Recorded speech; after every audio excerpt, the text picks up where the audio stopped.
दोस्तों, कहते हैं अगर धरती पर कहीं जन्नत है तो वो है कश्मीर।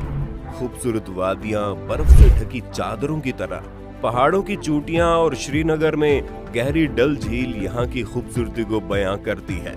और जब भी कश्मीर की बात होती है तो अब आर्टिकल 370 और 35A की बात आती है।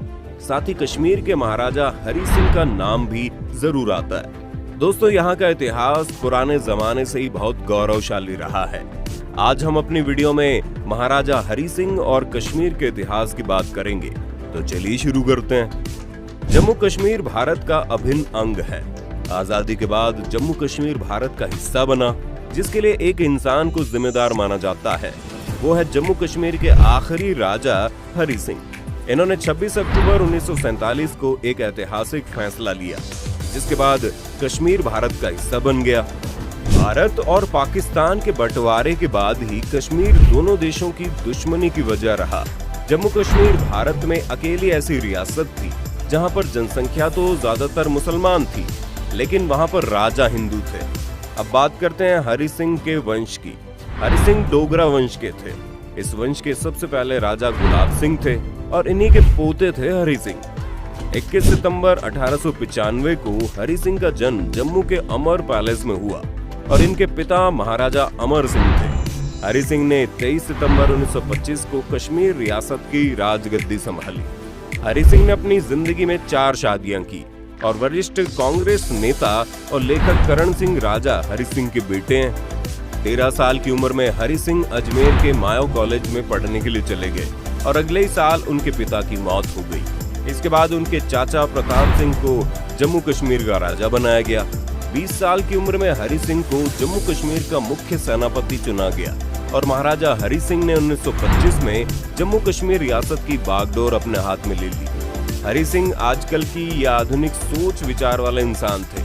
गद्दी पर बैठने के बाद राजा हरि सिंह ने अपनी रियासत में वैश्यावृत्ति, बाल विवाह और शिक्षा जैसी परंपरा को खत्म कर दिया। उन्होंने राज्य में सभी के लिए प्राथमिक शिक्षा को कंपलसरी कर दिया। ये उस वक्त एक बड़ा कदम था जो राजा हरि सिंह ने अपनी रियासत को एजुकेशन देने के लिए उठाया था। हरि सिंह ने दलित हिंदू लोगों के लिए लोगों के सभी मंदिरों के दरवाजे खुलवा दिए और ये फैसला उन्होंने 1929 में लिया था। हरि सिंह ने अपने शासन काल में जाति प्रथा, वैश्यावृत्ति जैसी प्रथाओं को खत्म करने के लिए और कई सामाजिक सुधार के काम किए।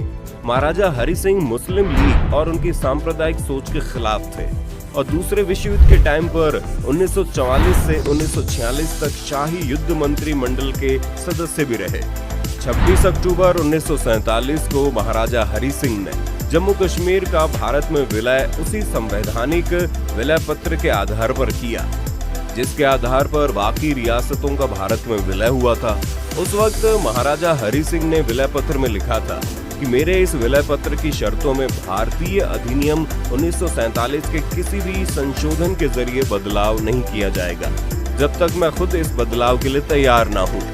राजा हरि सिंह ने साफ कहा था कि किसी सूरत में इस इंस्ट्रूमेंट ऑफ एक्सेशन को नहीं तोड़ा जाएगा, जब तक इसे बदलने के लिए मैं तैयार ना हूँ, और यह अधिकार सिर्फ महाराजा हरि सिंह के पास होगा।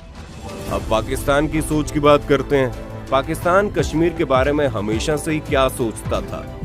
पाकिस्तान चाहता था जम्मू कश्मीर भारत का हिस्सा न बने, बल्कि पाकिस्तान का हिस्सा बन जाए।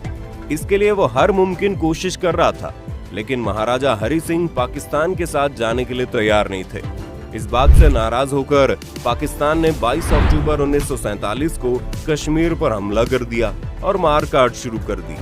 परेशान होकर राजा हरि सिंह ने 24 अक्टूबर 1947 को पंडित नेहरू और सरदार पटेल से बात की। उससे पहले महाराजा हरि सिंह किसी भी देश के साथ, चाहे वो पाकिस्तान हो या भारत हो, अपनी रियासत शामिल नहीं करना चाहते थे। वो अपनी अलग ही रियासत रखना चाहते थे, मगर पाकिस्तान के हमले से परेशान होकर भारत के साथ आने का फैसला लिया और पंडित नेहरू और सरदार पटेल से मदद मांगी। और पटेल और नेहरू ने इस शर्त के साथ मदद देने का वादा किया कि कश्मीर को भारत के साथ आना होगा, और कश्मीर भारत के साथ शामिल हो गया। महाराजा हरि सिंह की विलय पत्र की शर्तों में आर्टिकल 370 और 35A को शामिल किया गया था, जो भारत सरकार ने अब खत्म कर दिए हैं। महाराजा हरि सिंह ने अपनी जिंदगी के आखिरी पल जम्मू की अपनी हरि निवास में बिताए। उनकी मौत 26 अप्रैल 1969 को मुंबई में हुई। उनकी ख्वाहिश के मुताबिक उनकी राख को जम्मू लाया गया और तावी नदी में बहा दिया गया। ये तो थी महाराजा हरि सिंह की कहानी। अब भारतीय इतिहास में शामिल कश्मीर का इतिहास भी है। अब इसके इतिहास पर नजर डालते हैं और देखते हैं यहाँ पर डोगरा वंश के पहले किन किन राजवंशों ने शासन किया और यहाँ की सामाजिक, आर्थिक और राजनीतिक कंडीशन में क्या क्या उतार चढ़ाव आए। इतिहास के लंबे समय तक कश्मीर में मौर्य और कुषाणों ने शासन किया। मशहूर इतिहासकार कल्हण की किताब राजतरंगिनी के मुताबिक सम्राट अशोक कश्मीर का प्रमुख शासक रहा और उसी ने श्रीनगर शहर को बसाया था। अशोक के शासनकाल में कश्मीर में बौद्ध धर्म का प्रचार हुआ। हालांकि ये भी माना जाता है कि कश्मीर का पुराना नाम सब्सीर था, जिसका मतलब होता है पानी से भरा। ऋषि कश्यप ने इसे बाहर निकाला और इन्हीं के नाम पर इसका नाम कश्मीर पड़ा। कश्मीर के राजा कनिष्क के टाइम पर कश्मीर में चौथी बौद्ध संगति हुई। इसके बाद कुछ समय तक कश्मीर में मिहिरपुर राजवंश का शासन रहा। इसके बाद में कश्मीर में शैव दर्शन का विकास हुआ। धीरे धीरे बौद्ध धर्म के कमजोर पड़ने पर यहाँ हिंदू धर्म का प्रचार हुआ और कश्मीर संस्कृत के पंडितों का केंद्र बन गया। 7वीं सदी में दुर्लभ वर्धन ने कश्मीर में शासन किया। कल्हण की किताब राजतरंगिनी के मुताबिक इसके वंश का सबसे ताकतवर राजा ललित आदित्य था, जिसने तिब्बतियों और अरबों पर जीत हासिल की थी। उसके बाद कश्मीर में लोहार वंश ने अपने शासन की स्थापना की। 12वीं सदी तक कश्मीर में हिंदुओं का शासन रहा। 1339 में कश्मीर में मुसलमानों का शासन हो गया और शाह मीर शमशुद्दीन ने वहां पर अपना शासन चलाया।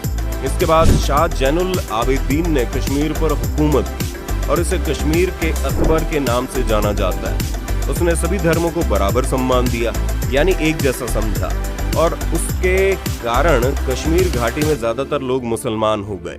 1586 में अकबर के शासनकाल में कश्मीर में मुगल शासन आया और लंबे समय तक कश्मीर मुगल शासन का हिस्सा रहा। 1772 में मुगल शासन कमजोर पड़ गया और बाद में अहमद शाह अब्दाली ने कश्मीर को जीत लिया और उसके बाद 1819 तक कश्मीर में अफगानों का शासन रहा। 1820 में कश्मीर पर महाराजा रणजीत सिंह का शासन हुआ। हालांकि 1840 में हुए लाहौर समझौते के तहत उस वक्त के भारत के गवर्नर जनरल लॉर्ड हार्डिंग ने कश्मीरी राज्यों के आसपास के पहाड़ी राज्यों का अधिकार राजा गुलाब सिंह को दे दिया। इसके अलावा सिखों के साम्राज्य पंचचा से जुड़ी कश्मीरी राज्यों को उन्हें बेच दिया। उस दौर में गुलाब सिंह का राज्य लद्दाख और बलूचिस्तान तक था। राजा गुलाब सिंह का निधन 1857 में हुआ और उसके बाद उनके पुत्र महाराजा अमर सिंह कश्मीर के शासक बने। इसके बाद प्रताप सिंह शासक बने। इसके बाद 1925 में हरि सिंह कश्मीर का राजा बने। इस तरह आजादी के वक्त कश्मीर पर डोगरा वंश का शासन रहा और 26 अक्टूबर 1947 को भारत में कश्मीर को मिला दिया गया। दोस्तों, लगता है अब आपको कश्मीर की असल कहानी समझ आ गई होगी, किस तरह से ये हमारे देश का हिस्सा बना। आपको क्या लगता है, कश्मीर से राजा हरि सिंह की शर्त वाले 370 और 35A को हटाना सही था? हमें कमेंट में बताइए। अगर वीडियो पसंद आई तो इसे लाइक और शेयर जरूर करें।